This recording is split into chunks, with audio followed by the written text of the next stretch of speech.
புதுடெல்லியில் நடைபெற்று வரும் இந்தியா AI இம்பாக்ட் மாநாடு 2026 மைனஸில் கூகுள் CEO சுந்தர் பிச்சை அவர்கள் ஆற்றிய உரையின் முக்கிய அம்சங்கள் இதோ.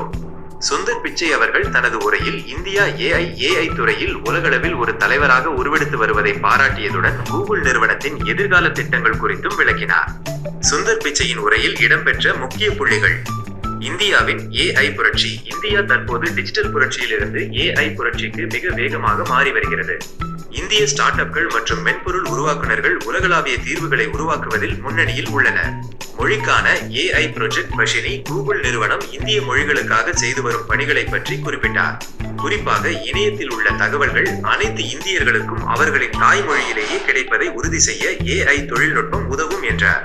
விவசாயம் மற்றும் சுகாதாரம். AI தொழில்நுட்பத்தை வெறும் மென்பொருளாக மட்டும் பார்க்காமல் அது இந்தியாவின் விவசாயிகளுக்கும் கிராமப்புற மக்களுக்கும் தரமான மருத்துவ வசதி கிடைப்பதற்கும் எவ்வாறு பயன்படுத்தப்பட வேண்டும் என்பதில் கூகுள் கவனம் செலுத்துவதாக தெரிவித்தார்.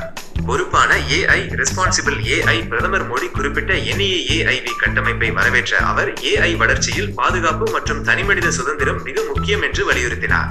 தவறான தகவல்கள் மிஸ்இன்ஃபர்மேஷன் பரவுவதை தடுக்க தொழில்நுட்ப நிறுவனங்கள் இணைந்து செயல்பட வேண்டும் என்றார். திறன் மேம்பாடு.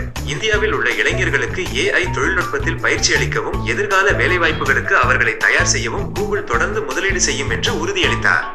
சுருக்கமாக, சுந்தர் பிச்சையின் உரை முழுவதிலும் அனைவருக்கும் AI ஃபார் எவ்ரிவன் மற்றும் இந்தியாவிற்கான AI என்ற கருத்துக்களே பிரதானமாக இருந்தன.